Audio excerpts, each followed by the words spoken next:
My sister, who's not very nice, showed up at my wedding and said my babies weren't important because I had them before getting married. Then she did something really crazy, and the police had to come. Alright, so I recently got married, but things got pretty crazy. Let me explain from the start. I have an older sister named Stacy. We've always had a fierce rivalry. Growing up, we were always trying to outdo each other, and we never got along. Even as we got older, our dislike for each other continued. We managed to hide our animosity when others were around, but deep down, we couldn't stand each other. We barely spoke when we lived together and only pretended to get along when our family visited. Our parents knew about our feud but didn't try to mend things between us. That lack of effort from them might have contributed to what happened next, but I'll get to that later. Stacy left home at 18 to go to college, which was a relief for me because it meant I could finally relax without feeling like I was walking on eggshells around her. She'd come back during holidays, bragging about how amazing her life was at one of the top business schools in the state. I admit, I was a bit jealous, but my main goal was to work even harder and get into a better school than hers, which I did. I got into an Ivy League school. That really stung for her, and my achievement was celebrated more than hers ever was. I thought getting into an Ivy League would end our rivalry, but it didn't. Then, out of the blue, she announced she was starting her own business, and with Dad's help, she actually did it. Whether it was luck or hard work, it took off a couple of years ago, and she moved to Japan to expand her business's tech side. It was a big success, and our parents were proud. That was about 2 years ago. Meanwhile, things weren't going so well for me after college, and seeing Stacy succeed so much just made things worse. I found a job, but it wasn't as exciting or fulfilling as what my sister was doing, so I quit shortly after starting. Looking back, that was a big mistake. I should have stuck with it and worked my way up. Instead, I was foolishly trying to compete with my sister when I should have been focusing on myself and my career. It was a dumb move, and I regret it, but there's no going back now. After I quit, I went through a phase of waiting for something great to just happen to me. When it didn't, I started feeling really down. It didn't help that Stacy was excelling in her field, and my parents were always bragging about her business. I hated it, but I couldn't express how I truly felt without coming off as bitter and jealous, even though I was feeling both of those emotions. I had to pretend to be happy for Stacy whenever I was around my family because anything less than happiness wasn't acceptable. Around that time, I met my husband, Jackson, and I'm really grateful for it because meeting him changed my life. It had been about 6 months since I quit my job and I was waiting for a better opportunity, but nothing came up. I was feeling really down and frustrated with how things were going, so I decided to try a dating app. I wasn't necessarily looking for a serious relationship. I just wanted to meet people and distract myself from my struggles. I was having trouble paying rent and buying basic things for myself. I had to rely on my parents for money. They sent me money every month, and I had some savings from when I was working, but it wasn't enough. I promised my parents every month that I'd pay them back as soon as I could, but I could tell they were disappointed in me, and it made me feel awful. It was hard to accept that at that moment, Stacy was doing much better than me, and I felt like I was letting my parents down. So I started using dating apps to keep my mind off things, going on dates with guys I wasn't really into. It was just a distraction, and for a while, it worked. I went on a few dates with guys who were only interested in hooking up, but then I matched with Jackson. He was different. He was smart, funny, and had all the qualities I liked. He'd been a top student in school, but he chose a different path after high school and went to culinary school. When we matched, he was working in a restaurant. He was charming and had a good sense of humor. After chatting online for almost 2 weeks, he asked me out on a date. I told him I wasn't looking for anything serious, but he said he was. He wanted a real relationship, not just something casual. He was serious about finding someone to marry. I really appreciated how honest Jackson was about his feelings, so I decided to give our relationship a shot, not knowing what would happen next. Our first date was amazing. It felt like we'd known each other for years, and it was the best date I'd ever had. With him, I didn't feel like I had to prove anything, which was a new feeling for me. Our conversations flowed easily, and we just clicked. So I decided to give our relationship a real chance. We went on a few more dates, and after just 3 months together, I found out I was pregnant. The only thing on my mind was how Jackson would react because he already knew so much about me and my family. I told him everything, especially about my lifelong competition with my sister. So I decided to go back to my old job at the company I'd left, and it turned out to be one of the best choices I ever made. By the time I found out I was pregnant, things were looking up. I'd been back at work for almost a month, and things with Jackson were going really well too. The only thing on my mind was how he'd react to the news.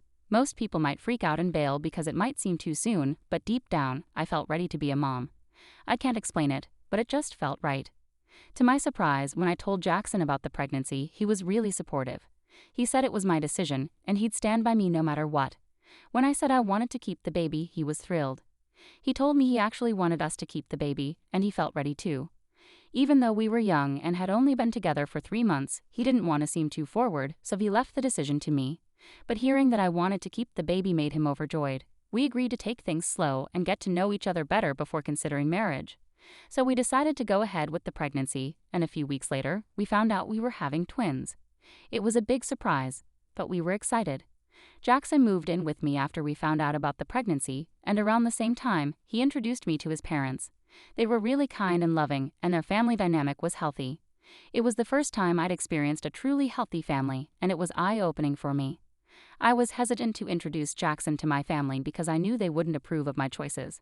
Despite having a promising future, I decided to have kids with someone I'd known for less than a year and had moved in with. Any parent would be upset about this, and I knew mine would be no exception. So I kept delaying it until I couldn't hide my pregnancy anymore. When I was 4 months along, I finally arranged a meeting with them and decided to spill the beans. I invited them over to my house, with Jackson there for support. They knew I'd been dating him, but they didn't know we were living together or that I was expecting his kids. I braced myself for their anger, but their reaction surprised me. They were actually happy for me. They hugged me and congratulated me on the pregnancy. When I told them it was twins, my mom was ecstatic. It was unexpected, but I was relieved they weren't mad. After they found out, they threw me a party and announced to everyone that they were going to be grandparents soon. I also explained to them that Jackson and I didn't want to rush into marriage just because we were having kids. We wanted to live together for a while first. They were totally okay with that too. They were really supportive, which surprised me in a good way. I was just grateful they were on my side, because I would have hated it if they'd turned against me or tried to change my mind. I even talked to them about how supportive they were being and how it was unexpected. They admitted that they hadn't been the best parents in terms of stopping my sister and me from competing with each other. They thought pushing us to do better was helping, but they realized it might have messed things up. They saw this when I quit my job because I wanted to do something better, influenced by Stacy's success. They understood how their parenting might have affected my decisions. I found it surprising that my parents knew about my struggles with competing with Stacy, even though I'd never talked to them about it. They explained that as parents, they could sense what was going on and felt responsible for it.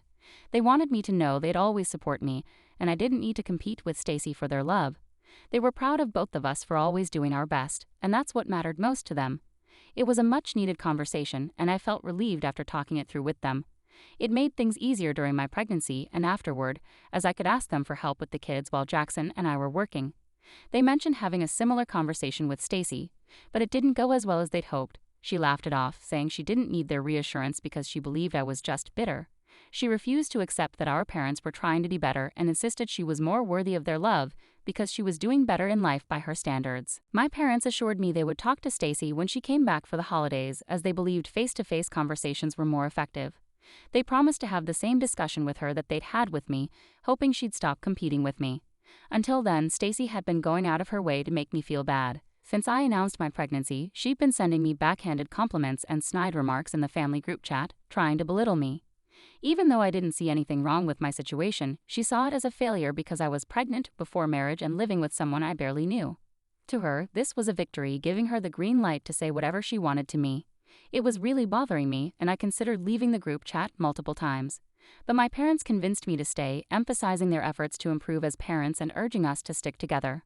So I stayed in the group chat for my parents' sake. They promised to try to resolve the issues with Stacy, and if they couldn't, I could leave. When Stacy came back for Christmas, my parents talked to her, but she was too far gone.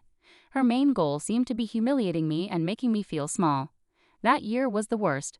Despite her annoying bragging in previous years about her successful business, this time she went overboard. She'd just returned from Japan, and she didn't miss a chance to remind me of my pregnancy and her success.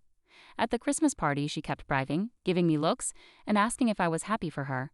It was uncomfortable, and I had to leave early to avoid losing my temper or crying in front of everyone.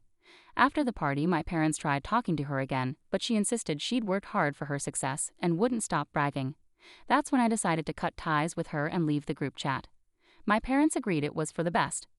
I hadn't spoken to Stacy in 2 years and had no idea what she was up to, but I recently heard from relatives that she was back from Japan with a baby.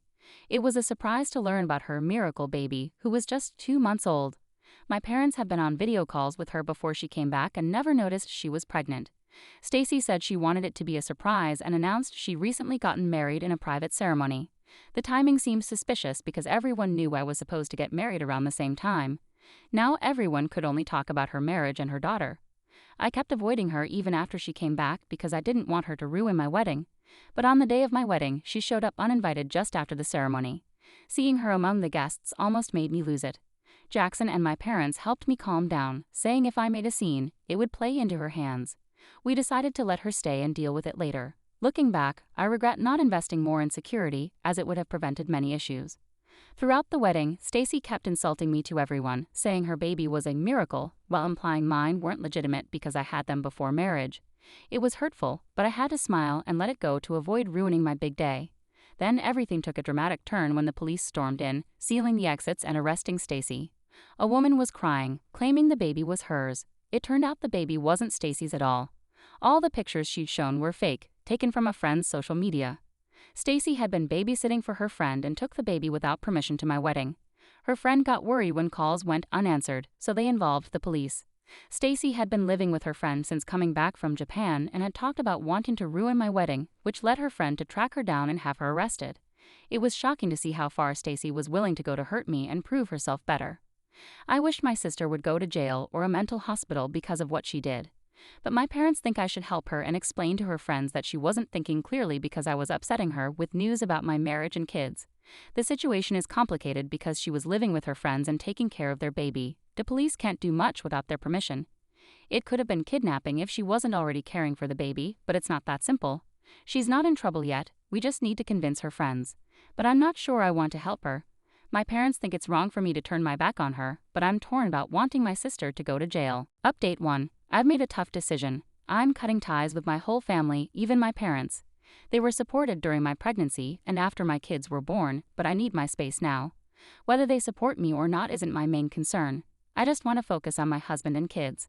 I can't do that if I'm caught up in their drama. It's really taking a toll on me, and I'm tired of it all.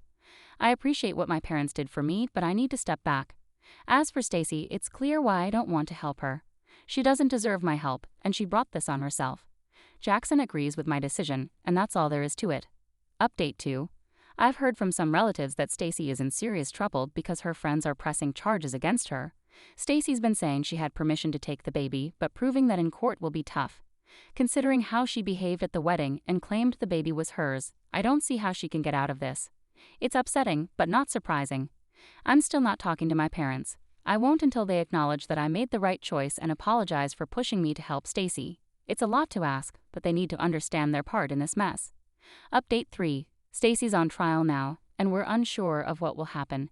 If convicted, she could face around 5 years in jail, though her mental health may affect the sentence. We're focusing on our own lives right now. Jackson and I are still going on our honeymoon, hoping to make up for the wedding. Since I'm not speaking to my parents, we'll ask Jackson's parents to watch our kids while we're away. It's only for 2 weeks, so it's manageable. I'm hopeful our honeymoon will be better, just the two of us.